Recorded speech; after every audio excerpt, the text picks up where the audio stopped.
Buenas a todos, llegamos al final de este estudio y nos quedamos en la parte en la que el ateniense acusa a Simónides de inventar un periódico y falsificar una reseña de su versión de la epístola de Bernabé, ¿no? De 1843. Lo que dice el ateniense es: Simónides no se conformó con imprimir el texto, sino que como prueba de la autenticidad y la fecha de su edición, produjo un periódico de Esmirna publicado en 1843 que contenía una extensa reseña de la obra. El papel y la reimpresión del periódico parecían excepcionalmente frescos y en posteriores indagaciones en Esmirna se descubrió que tal periódico nunca había existido y que el impresor cuyo nombre aparecía al pie de la página era también completamente desconocido. Simónides se había tomado la molestia de falsificar su periódico, así como la fecha de su edición. Recuerden, tenemos a toda la prensa en contra de Simónides, casi toda la prensa, la mayor parte de la prensa de la época a favor del masón de Tischendorf. Pero, ¿qué pasó en realidad? Fíjense cómo mienten descaradamente. Nótese que nunca les dicen a sus lectores el nombre del periódico. Tal periódico, un periódico. ¿Cuál es el periódico? ¿Por qué nunca les dicen a sus lectores el nombre del periódico? Y porque si te dan el nombre del periódico, vas a averiguar y vas a descubrir que es verdadero. Por eso nunca dijeron el nombre del periódico. ¿Por qué? Porque el ateniense estaba mintiendo y estaba acusando falsamente a Simónides de inventar un periódico. Y te voy a mostrar las pruebas. Yo no te vengo a hablar estupideces, yo te vengo a mostrar las pruebas. El nombre del periódico era La Estrella de Oriente de Esmirna, Turquía. 1836. Esmirna parece ser la sede de los misioneros que establecieron aquí un periódico religioso. En 1836, viajes por Grecia y Turquía, dice, ¿no? Esmirna parece ser la sede de los misioneros que establecieron aquí un periódico religioso llamado La Estrella de Oriente. O sea que sí, hay una mención de este periódico llamado y da su nombre. Y dice de dónde es. En 1856, el libro Informe sobre Esmirna afirma lo siguiente: del desarrollo educativo de la clase media, la calidad de sus periódicos favoritos puede considerarse un buen indicador del desarrollo educativo de cualquier población, siendo 3 griegos y 1 francés. De los 3 griegos, uno de Amtela, que es un periódico de considerables pretensiones, y los otros 2, La Estrella de Oriente. Y etcétera, ¿no? Ahí está. Resulta que The Athenian, el ateniense, difundía información falsa. Acusaron falsamente a Simónides, le dijeron de todo, lo acusaron de falsificador, de mentiroso, de que falsificó todo, cuando el falsificador y el mentiroso en realidad era Tischendorf. Toda esta acusación que se le hizo a Simónides era para tapar a Tischendorf, para cubrirlo, protegerlo y para que se perpetúe esta mentira de la más antigua y mejor Biblia y los más antiguos y mejores manuscritos. ¿Se entiende? La mala intención es así. No creas en los medios de comunicación. Y ya vamos a ver en la conclusión cómo es un gran problema. Todo esto surge, ¿saben por qué? Porque la gente no tiene una postura. La gente no tiene una postura correcta con Dios. Por eso pasó todo esto. Y ya les voy a decir. Acá está. La Estrella del Oriente, ¿no? Ahí está, la tapa, una hoja del periódico. Ahí está, la prueba. 1844. ¿No existe? Qué lindo saber que todos los mentirosos tendrán su parte en el lago de fuego que arde en el lago que arde con fuego y azufre. Qué lindo saber que van a ser lanzados ahí. ¿Cómo mienten, por favor? Qué asco. Acá está. ¿No existía? ¿Ateniense? ¿Eh? ¿De Athenia? ¿Queriendo cubrir al adorador de Satanás de Tischendorf? ¿Mintiendo? Acá está. Periódico griego del que hablaba Simónides. Y acá está la epístola de Bernabé de Simónides de 1843. La prueba. Pruebas, no pavadas, no yo pienso, yo me imagino, esto me ofende, esto no me ofende. No, esto es prueba con fecha y todo. Esto es prueba.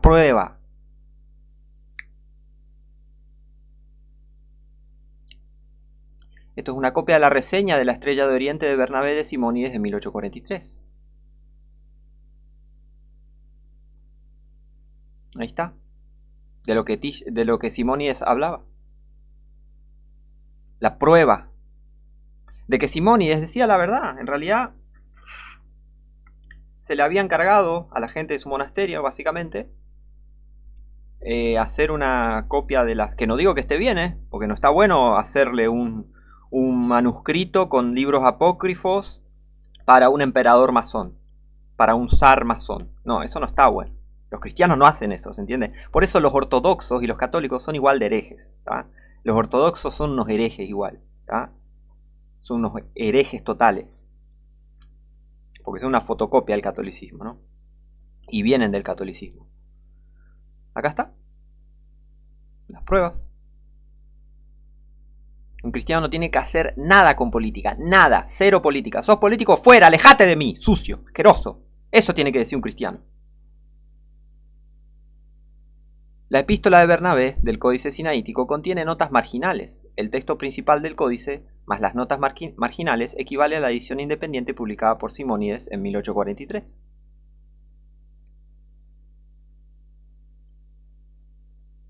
Y acá vemos esto que está en el Sinaítico, ¿no? Entonces, Simónides, quien se autoproclamó autor del Códice Sinaítico, ya había publicado copias en griego de Bernabé en 1843, un año antes del gran descubrimiento, y Hermas en 1856, antes de que Tischendorf encontrara algo en 1859, algo de estas, ¿no? de Hermas y lo que sea. Eso significa que dos de las principales características, porque aclaro, sí, en 1844 fue uno de sus primeros viajes al monasterio de Santa Catalina, ¿no? De Tischendorf, pero relacionado a Bernabé y Hermas, Tischendorf no encontró nada hasta 1859, ¿se entiende? Eso significa que dos de las principales características distintivas del Códice Sinaítico son completamente explicables mediante ediciones independientes de Bernabé y Hermas, escritas por el mismo autor del códice en 1840, que encima no iba a ser un códice final, era como un croquis, básicamente, como algo que no era un trabajo final el que había hecho Simónides, pero bueno. Pero bueno, vino Tischendorf y se robó las hojas, básicamente. O bien esa es una de las coincidencias más fantasiosas de la historia mundial, o Simónides dice la verdad. Y Simónides dice la verdad. La palabra coincidencia no existe en la Biblia, así que Simónides dice la verdad. 1900. Spiridon Lampros publicó Catálogo de los manuscritos griegos del monte Athos, volumen 2. Las entradas del catálogo confirman la existencia de Callinicos, amigo de Simónides, y que los siguientes hombres estuvieron en el monte Athos simultáneamente entre 1839 y 1841. Benedicto, perdón que no tengo una imagen más grande, pero acá aparece Benedicto, acá aparece Simónides y acá aparece Callinicos Mónacos. Callinicos Mónacos. Callinicos Mónacos. Benedicto. Constantín Simónides. Ahí está. Los tres. Cosa que el ateniense negaba. No, no existe Callinicos. Bueno, acá dice que sí existe. Mentiroso. Ateniense mentiroso. Ateniense mentiroso. Acá están las pruebas. Simónides no mentía. Porque por mucho tiempo se le consideró a Simónides un mentiroso. ¿Ve que no hay que confiar en hombres? Que te quede bien en claro, el Códice Sinaítico es una creación del siglo XIX. El Códice Sinaítico es una creación del siglo XIX. No tiene nada del siglo IV, no es del siglo IV, es del siglo XIX. Esta es la prueba. Acá hay una imagen más grande. Acá están los nombres de Callinicos y Benedicto y Constantino Simónides. Acá está. Ahí. Pudo haber sido creado entre esta fecha entonces. Entre 1839 y 1841. Gran detalle para seguir viendo cómo quieren perpetuar esta mentira. Fíjense que el pergamino y las tintas, o sea, lo que es el manuscrito, ¿no? El manuscrito está compuesto por el pergamino y las tintas, ¿no? La hoja y la tinta que se escribe sobre la hoja. El pergamino y las tintas nunca han sido químicamente texturizados. No fueron nunca testeados químicamente. ¿Saben por qué? Porque es una creación del siglo XIX. Y porque si se los testea químicamente, muchos saben bien, y ahora vos mismo que me estás viendo, sabes muy bien, después de todo este estudio, después de todas estas pruebas, sabes muy bien que si llegan a testear químicamente esto, va a salir este resultado. Va a salir que el códice sinaítico es una creación del siglo XIX, ni más antiguo ni mejor. Por eso, no lo testean químicamente. 2015 se programó una prueba de la parte de Leipzig que fue cancelada. Ups, cancelamos. Vamos a tener que cancelar esta prueba que va a definir científicamente si es del siglo IV o si es del siglo XVIII. Claramente, como es del siglo XVIII, fue cancelada esta prueba. Los académicos aceptaron la antigüedad y autenticidad del códice basándose en la inexactitud de la paleografía. La paleografía es una mentira con la que engañan al mundo académico y dicen, bueno, podemos saber la fecha por la forma en la que se escribió. Entonces yo puedo agarrar, ser un gran falsificador, escribir, por ejemplo, ahora me puedo poner a escribir, si fuese yo un gran falsificador, alguien con que puede falsificar firmas y falsificar estilos de letra. Yo me puedo poner a escribir algo con estilo medieval y decirle a la gente, hey, esto es de la época medieval, porque la paleografía dice que podemos comprobar la antigüedad de un manuscrito solo mirándolo. Es una magia. Porque, hey, mirá, está escrito como en la época medieval. Debe ser medieval. Ese es el engaño de la paleografía. Por eso alejate de instituciones. Alejate. ¿Qué haces pisando una institución? Alejate. Están todos sirviendo al diablo. Ahora, ¿querés servir al diablo? Y bueno, yo no te lo recomiendo. Alejate de las instituciones. Alejate de las religiones. Alejate. Alejate. Por tu propio bien. Por tu propia salud mental. Y por tu alma también. Y por el alma de los demás. Alejate. La paleografía es una porquería también. Es una falsa ciencia también. Es hocus pocus. Abracadabra. Ah, es antiguo. ¿Por qué? Ah, porque a mí se me canta, por eso. Porque sí, porque yo lo digo. Eso es la paleografía. Ah, eso es antiguo, porque está escrito de esta manera. Ah, mira. Pero fíjense lo que pasó con el códice sinaítico. Era una falsificación del siglo XVIII. ¿Puedes confiar? Claro que no puedes confiar. Claro que no puedes confiar. ¿Cómo vas a confiar en instituciones? ¿Cómo vas a confiar en religión? ¿Cómo vas a confiar en universidades?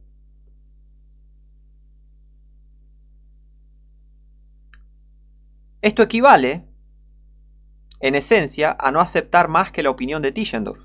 Y fíjate cómo estos eruditos se creen sabios y están siendo igual de supersticiosos. Bueno, son católicos, así que son católicos dentro del closet. Eso es lo que pasa con muchos eruditos, entre comillas, que no saben nada. Sirven al Vaticano. Lo que pasa también es que son igual de supersticiosos que los católicos. Fíjate, encontramos un manuscrito del siglo IV. Es un manuscrito que estaba a punto de ser quemado. Y vino el heroico masón de Tischendorf y los sacó de las flamas. Y hoy tenemos la Biblia más antigua y la mejor. No es más antigua. Viene del siglo XIX, perdón. No es mejor, es un desastre el manuscrito. Y tiene textos apócrifos. No es ni más antigua ni mejor. Y es más, ¿cómo vas a encender un fuego con piel de vaca? Es la historia más estúpida que escuché en mi vida. Y cómo los monjes en el monasterio no se van a dar cuenta que el manuscrito es un manuscrito bíblico. O sea, bíblico a sus ojos, ¿no? Por más que sean herejes y no saben nada, claro. Pero a sus ojos, ¿cómo van a... si es un manuscrito bíblico que, ¿no? Tan sagrado, ¿cómo lo van a tener? ¿Cómo no lo van a dejar ahí para que se queme? Encima siendo de que el manuscrito era de piel animal, no era de papel. ¿Ves que no tiene sentido toda esa historia? ¿Y qué pasó en realidad? Tischendorf fue y robó las hojas. Prometió devolverlas, nunca las devolvió. Una rata total. Y bueno, ¿qué esperas de un masón? Durante el periodo crítico entre 1859 y 1933 se encontraba en San Petersburgo, Rusia, o sea, el manuscrito, a espaldas de Europa y pocos académicos lo vieron, y mucho menos trabajaron con él directamente al traducirlo. Solo contaban con las lecturas editadas proporcionadas por Tischendorf y de sus publicaciones de 1862 y 1863. Tischendorf fue el que fue a ver al Papa, o sea que a Tischendorf se le encargó esta misión, y que solo él podía estar al frente del manuscrito y todo eso. ¿Ves? Por eso. Y el códice sinaítico no es antiguo, es del siglo XVIII. Que quede bien en claro. ¿Está? ¿Por qué? A ver, vamos a sacar un par de conclusiones. ¿Por qué? Primero, no hay que ser ortodoxo. ¿Qué podemos sacar de todo esto? Bueno, no hay que ser religioso, no hay que confiar en científicos, universidades, instituciones, religiones, en gente que cuenta historias medio raras. Hay que prestar atención a las cosas que se cuentan, probar todas las cosas, examinarlo todo y retener lo bueno. Y no hay que ser ortodoxo griego, ¿no? Porque estos ortodoxos griegos le estaban por producir un manuscrito con textos apócrifos para el zar de Rusia, que el zar de Rusia era el que financiaba el monasterio del monte Athos en Grecia. ¿Qué tiene que hacer un cristiano transando con un zar masón que te dé plata para tu monasterio, monasterio que Dios nunca mandó a construir? Monasterio en donde viven monjes, que Dios nunca mandó a nadie que tenga monjes. Eso es catolicismo, eso es satanismo. ¿Ven? Todo mal hicieron, toda esta gente, todo, Simónides, por más que dijo la verdad, todo mal Simónides. Por ser ortodoxo griego, igual de hereje que los católicos. Todo mal hace esta gente. ¿Ven el problema de la religión? ¿Ven cómo la religión te lleva al lago de fuego? Porque una cosita que tocaste de Apocalipsis, Dios quita tu nombre del libro de la vida. Fíjense William Greendyke, de la Reina Valera SBT. Ya está, al lago de fuego. ¿Te metiste con Apocalipsis? Al lago de fuego, fuiste. No tenés más salvación, fuiste. Ya está, vas a ser atormentado día y noche para siempre y siempre y siempre. Porque lo dice la Biblia y Dios no miente.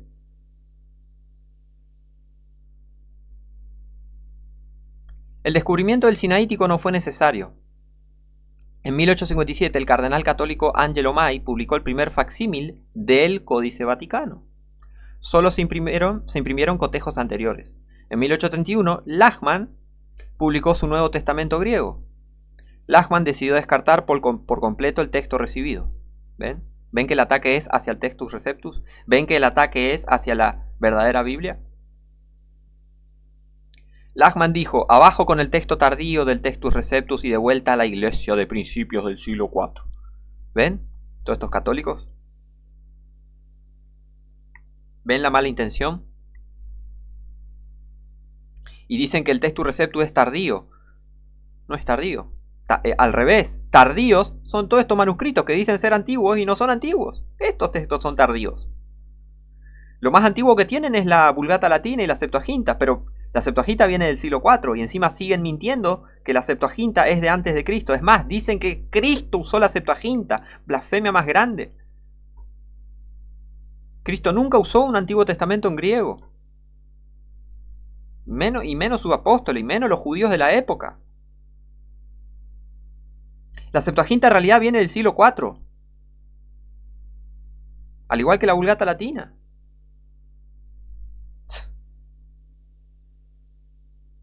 En 1851, 29-30 de diciembre, en una carta al reverendo John Ellerton, al reverendo, no hay que llamar a nadie reverendo, reverendo solo es el nombre de Dios, pero bueno, ¿qué le vas a entender a gente religiosa, no? No entienden nada. Hort califica el Textus Receptus de vil e infame. Perdón acá, infame, malísimo. E infame. Piensen que ese vil Textus Receptus que se basa completamente en manuscritos tardíos, falsa acusación, es una bendición que existan manuscritos tan antiguos, ¿ven? Esto dijo Hort. El 19 de abril de 1853, en una carta al reverendo John Ellerton, Hort anuncia su plan junto con Westcott para editar un Nuevo Testamento griego basado en el material proporcionado por Lachmann y Tischendorf. Y ahí tenemos el infame texto crítico de los ocultistas, procatólicos, satanistas, Westcott y Hort. Y ya vamos a ver la historia de Westcott y Hort. Eran satanistas, eran ocultistas. ¿Vos te pensás que un hijo de Dios va a sentarse a la noche a hablar con espíritus? Porque eso es lo que hacía uno de estos dos tipos. Y ya voy a ver, vamos a hacer un estudio y vamos a estudiar estas cosas. Y de toda esta gente, de toda esta manga de endemoniados, de toda esta manga de siervos de Satanás, vienen las nuevas versiones. Y fíjense, gracias a Tischendorf tenemos el texto crítico de Westcott y Hort, del Nuevo Testamento, de Westcott y Hort, que es súper corrupto. Fíjense, él y yo editaremos un texto griego del Nuevo Testamento dentro de 2 o 3 años, si es posible. Lachmann y Tischendorf aportarán material valioso, pero no suficiente. Claro, porque nunca es suficiente. Esto es doctrina súper católica, nunca alcanza, nunca alcanza. Tenemos nuevas versiones, pero no alcanza. Hay que seguir descubriendo la palabra, Doctrina masónica también. Y esperamos obtener buenos resultados con las versiones orientales. Nuestro objetivo es proporcionar al clero en general, a las escuelas, claro, a las instituciones, no para que el hombre común tenga la palabra de Dios y se convierte y vaya al cielo. No, ellos quieren religión, instituciones, ¿ven? Que satánico todo esto, etc. Un texto griego portátil que no se vea desfigurado por las corrupciones bizantinas, ¿no? Porque lo que se le llama también al Textus Receptus es texto bizantino. Yo no lo llamaría bizantino porque los bizantinos no eran buena gente, no eran cristianos, ¿no? Eran católicos, eran enfermos, así que yo no lo llamaría, pero hay algunas personas que llaman al Textus Receptus texto bizantino. Yo no lo llamaría así porque me da asco. Los bizantinos, los católicos, todo eso me da asco. Y debería darte asco a vos si sos cristiano también, pero bueno. Y llama de corrupto al Textus Receptus, ¿no? Las corrupciones, esto es corrupto, vamos a traer nuevas cosas porque esto supuestamente es corrupto. Claro, estos mismos Westcott y Hort también eran evolucionistas. Recibieron con brazos abiertos la teoría de Darwin. Pero bueno, Westcott y Hort tomaron esta decisión sin tener conocimiento del sinaítico. El 6 de junio de 1859, en una carta al reverendo John Ellerton, Hort reconoce el descubrimiento del códice sinaítico por Tischendorf y expresa el deseo de Westcott de verlo antes de publicar nada. El nuevo descubrimiento de Tischendorf puede retrasar considerablemente nuestro Nuevo Testamento. ¿Ves? Como que dijeron, bueno, vamos a hacer un Nuevo Testamento, pero después, surgió el sinaítico, entonces, vamos a agregar esto, ¿no? El nuevo descubrimiento de Tischendorf puede retrasar considerablemente nuestro Nuevo Testamento, ya que Westcott desea, no yo, esperarlo. Pero no cabe duda de su importancia. Esto está en Hort, Vida y Cartas, volumen 1, acá la referencia. En 1867, Tischendorf publicó el Novum Testamentum Vaticano, la edición más precisa del Códice B. Códice B es el Códice Vaticano, impresa en ese momento, ¿no? Ahí está. El siervo del Papa, masón, siervo del Papa, como todos los masones son siervos del Papa, abierto secretamente. Acá tenemos el Vaticanus, la versión de Tischendorf. Tischendorf proporcionó al comité de revisión acceso a ambos códices. En 1870, en febrero, la convocatoria de la Providencia de Canterbury aprobó una moción para considerar una revisión de la versión King James. Muy mal, muy mal. 1871, el decano Burgon publicó los últimos 12 versículos de Marcos para advertir que el comité estaba sustituyendo el texto griego tradicional del Textus Receptus por uno supuestamente nuevo y mejorado, basado en el Códice Vaticano y el Sinaí. O sea, en la época los cristianos sabían cuáles eran. Los cristianos sabían cuáles eran los textos correctos y cuáles no. ¿Por qué? Y porque los cristianos tienen el Espíritu Santo que os guiará a toda verdad. Esta gente enferma no tiene el Espíritu Santo, por eso quieren redescubrir la Biblia y poner en duda tantas cosas de la Biblia, porque claramente no tienen el Espíritu Santo. Claramente no son hijos de Dios. Claramente no son siervos de Dios. Sirven al diablo todos estos críticos textuales, todos estos herejes. En 1881 se publica la versión estándar revisada, la Revised Standard Version. En 1881 se publica el Nuevo Testamento griego de Westcott y Hort, también. Sirve de base para el texto crítico moderno. El 90% de las veces el texto crítico basa su lectura únicamente en el Vaticano, esto dice Kaiser y Pickering. El 7% de las veces una lectura se basa en el sinaítico. En general, ¿no? Estos testimonios discrepan entre sí más de 3000 veces tan solo en los evangelios. Son un desastre todos estos manuscritos. Son los manuscritos más incompletos, más manoseados y más corruptos. Todas las partes que le faltan ellos las rellenan y le cambian lo que ellos quieren. Y le agregan lecturas también de la Vulgata Latina, la Biblia católica. Por eso si comparás una nueva versión con una Biblia católica, vas a encontrar muchas similitudes. Pero mismo también en todos estos manuscritos sinaítico y vaticano están tan corruptos que entre sí también tienen un montón de diferencias. Los críticos textuales protestantes no necesitaban el sinaítico para dejar de lado el texto de la Reforma en favor de un texto de su propia creación. Ya se habían propuesto hacerlo antes de que Tischendorf descubriera nada. El descubrimiento de Tischendorf dio a toda la iniciativa una apariencia de credibilidad, ya que ya no dependería exclusivamente de los manuscritos del Vaticano.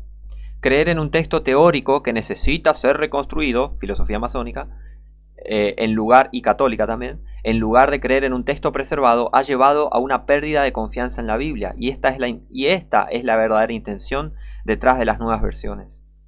Esta es la verdadera intención detrás de toda esta cosa de una traducción no puede ser inspirada, el nombre de Dios se perdió, la palabra de Dios se perdió, los más y mejores manuscritos y no sabemos, todo esto de la crítica textual, que es una obra abiertamente satánica. Porque yo te digo, vengo y te digo, yo vengo a criticar la Biblia, me vas a decir, che, pero eso es medio raro, es muy satánico eso. Claro, y eso es lo que hacen esta gente, criticar la Biblia, tal cual como el diablo en Génesis 3. Ah, sí, con que Dios dijo.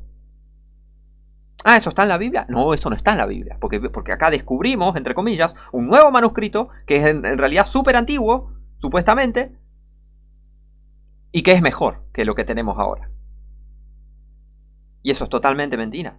Te mienten en la cara. Porque ya vimos que el sinaítico es incompleto, el Vaticano es incompleto y no son ni más antiguos ni mejores. Así que son unos perdedores. Los promotores de las nuevas versiones son unos perdedores. ¿En qué sentido? Y porque es gente no salva. Si sos salvo vas a despertar a esta verdad y te vas a dar cuenta y vas a defender la palabra preservada de Dios y vas a defender la sana doctrina y vas a defender la verdad de Dios y vas a defender al Textus Receptus. Si no sos salvo, sos un perdedor igual que toda esta gente que critica la Biblia, que impulsa manuscritos con apócrifos católicos. Todos son unos perdedores, todos estos tipos, porque van a ser lanzados al lago de fuego. El que ríe último ríe mejor. La gente salva va a reír con Dios en la eternidad, en un lugar perfecto, con Dios, para siempre en paz. Y todos estos perdedores que atacaron tanto la Biblia y que, a ver, qué absurdo también, trabajar toda tu vida para ser lanzado al lago de fuego. Qué estúpido, las personas más estúpidas del mundo. Todos estos conspiradores, todos estos masones, todos estos católicos, todos estos herejes, todos estos falsos cristianos, trabajando incansablemente día y noche para irse al lago de fuego. Estar gastándose las canas en religión para ser lanzados al lago de fuego. Las personas más estúpidas de la historia. Pero bueno, ellos eligen. Tienen la capacidad de arrepentirse y seguir a Dios de verdad, pero no quieren. Quieren religiosidad, quieren institución, quieren jerarquía. Hay gente que le gusta estar por encima en la jerarquía y hay gente que le gusta ser esclava de la jerarquía. Son unos enfermos. Bueno, libre albedrío. No hay que obligar a nadie, ¿no? Entonces, la pérdida de confianza en la Biblia, esa es la intención maligna detrás de todas las nuevas versiones, de toda la crítica textual, el odio a la King James, el odio al Textus Receptus y el poner en duda lo que dice la Biblia. Y yo prefiero esta nueva versión. Sos un maricón si preferís una nueva versión. Sos muy maricón, así nomás te digo. Te ofende, qué bueno, convertite. Yo prefiero porque a mí me gusta esta palabra y... ¿Esa palabra está en el Textus Receptus? No.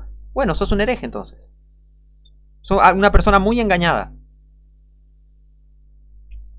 Entonces, los cristianos han reemplazado al Papa por críticos textuales, quienes identifican y nos dicen qué es la Biblia. O sea, es como el catolicismo al final, porque muchos se basan en opiniones de supuestos expertos, que serían los eruditos y los seminarios y todo eso, que son una manga de mentirosos, al igual que los curas y sacerdotes católicos que le mentían a la gente sobre la Biblia. Es lo mismo, le mienten a la gente sobre la Biblia.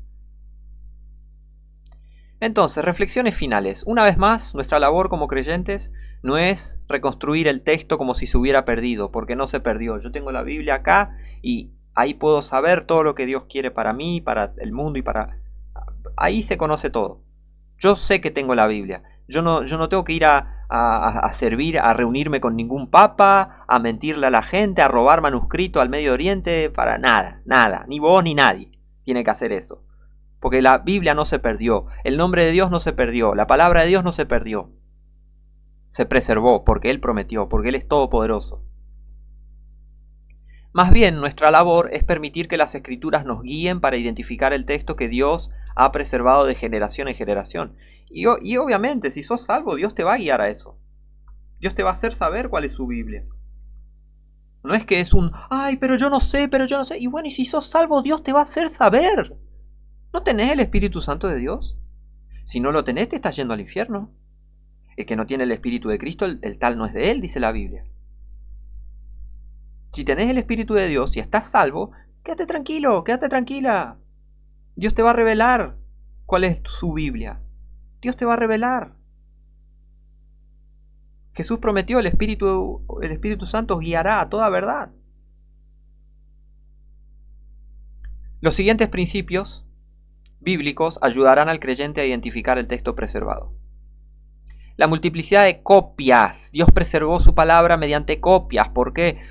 Porque si dejas el original se va a desgastar y se va a deshacer. Y sí o sí vas a necesitar una copia, no un original o hacer un nuevo original, que eso ya sería una copia en sí. Es imposible esto de el original, eso no existe, ¿se entiende? Eso no existe. Sí o sí tenés que hacer una copia, de copias.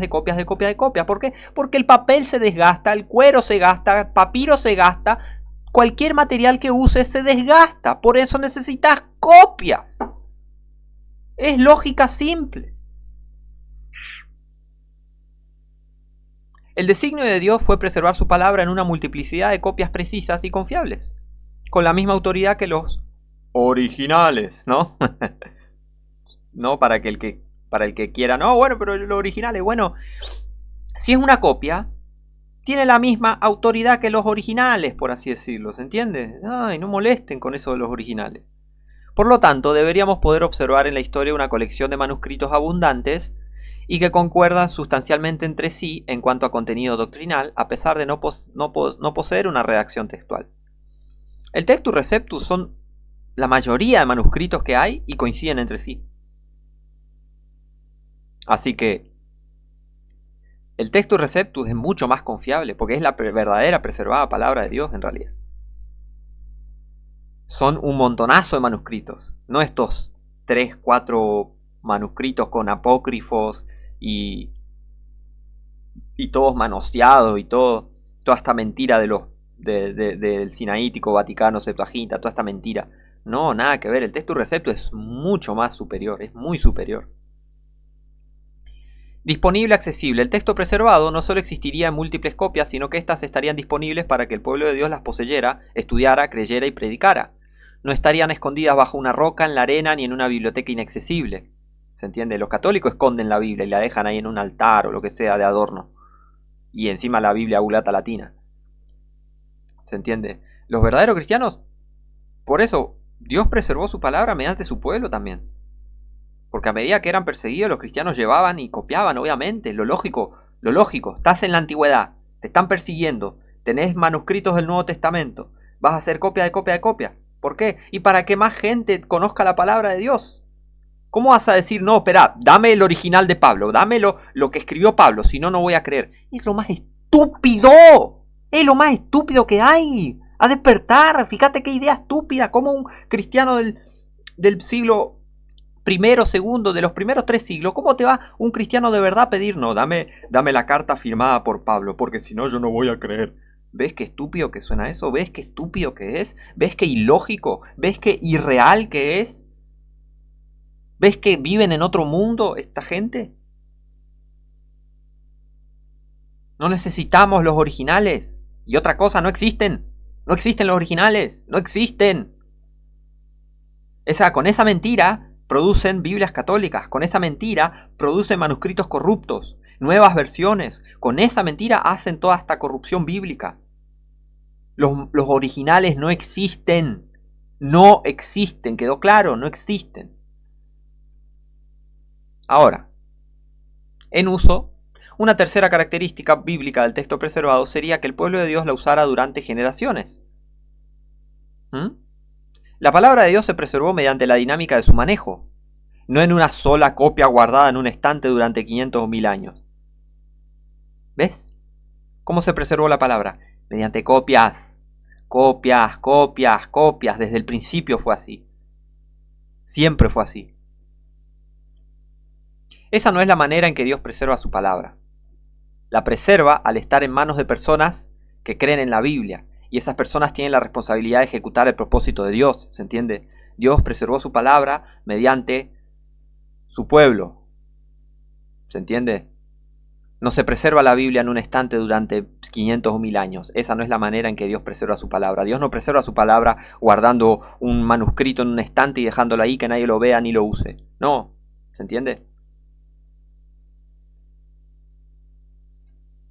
Y claramente una persona salva, porque siempre salta la pregunta filosófica. ¿Y qué hubiese pasado si... Anda a bañarte con esa pregunta. Anda a bañarte, ni te voy a responder esas preguntas. ¿Y qué hubiese pasado si... No pasó. No pasó. Acá tengo la Biblia. La Biblia se preservó. Listo. No hace falta preguntas filosóficas. Preguntas sin futuro. La gente salva claramente iba a tener la responsabilidad de hacer copias y preservar la palabra de Dios. Porque claramente la persona salva tiene un celo por la palabra de Dios y tiene un celo por Dios. Y más en épocas anteriores. Cuando estos 3 principios bíblicos se aplican a los hechos históricos y textuales, apuntan al Textus Receptus, el texto de la Reforma Protestante. ¿Pero qué quiere decir? ¿Que el Textus Receptus fue formado en la época? No, el Textus Receptus fue compilado alrededor de esa época. El texto, ¿cómo te puedo decir?, referente para la Reforma Protestante, pero el Textus Receptus siempre existió. Desde que fue recibido, desde que se escribió la Biblia, ¿se entiende? Desde que se escribió el Nuevo Testamento. Toda escritura es dada por inspiración de Dios, desde esa época. Y la preservó Dios a través de su pueblo. Como la forma impresa del texto preservado. El Textus Receptus está respaldado por la gran mayoría de los manuscritos griegos existentes, multiplicidad de copias. Y al haber multiplicidad de copias, vas a ver que como todas coinciden, decís, bueno, esta es la Biblia. ¿Es así? Las nuevas versiones no coinciden. Los manuscritos estos corruptos, Sinaítico, Vaticano y Septuaginta no coinciden. Porque no son el Textus Receptus, porque no son Biblias verdaderas, no son la Escritura. ¿Ves? Además, representa un texto claramente disponible, accesible y utilizado por los creyentes en la Biblia a lo largo de la historia de la dispensación del cuerpo de Cristo. En marcado contraste, el texto crítico que respalda las versiones modernas no cumple con las 3 condiciones de las Escrituras. Cuenta con pocos testigos manuscritos que además discrepan sustancialmente entre sí. Sus manuscritos principales no fueron accesibles ni estuvieron disponibles para los creyentes durante esta dispensación. Y dada su falta de disponibilidad, ciertamente no fueron utilizados por los creyentes en la Biblia durante la era de la Iglesia. Y aparte, todos estos manuscritos corruptos Sinaítico, Septuaginta, Vaticano y Vulgata tienen textos apócrifos, tienen los apócrifos de las Biblias católicas, así que no, gracias. Y ya vamos a hacer un estudio sobre apócrifos y sobre Westcott y Hort. Ya se vendrá en su momento eso. ¿Qué dice la Biblia con respecto a todo esto? Lucas 8:17. Porque nada hay oculto que no haya de ser manifestado, ni escondido que no haya de ser conocido y de salir a luz. Descubrimos cómo estos famosos manuscritos no son ni más antiguos ni mejores, y que el Señor reprenda y destruya a todos estos mentirosos, que el Señor destruya y reprenda a todos estos corruptores bíblicos, a todos estos propagandistas de la mentira. Aferrémonos, hermanos, al texto recibido y defendamos el texto recibido, porque es la palabra de Dios. Las Biblias católicas no son la palabra de Dios. Los textos apócrifos no son la palabra de Dios. Y Biblias que vengan de gente malintencionada, con malas intenciones, ya en las mismas Biblias, y que vienen de manuscritos con apócrifos católicos, no son la palabra de Dios. Así que mucho cuidado, a despertar. Gracias a todos por seguir, gracias por ver el video. Se vendrán más estudios específicamente sobre qué nos quedaría. Los textos apócrifos, por qué hay que rechazarlos, vamos a estudiarlos. Y la historia de Westcott y Hort, porque es importante saberlo. Y también vamos a hablar sobre Kurt Aland. Creo que era Kurt Aland. Y todo ese comité del texto Nestlé también. Pero bueno, ya se vendrán más videos sobre eso. Así que bueno, muchas bendiciones a todos, abrazo grande y nos vemos la próxima.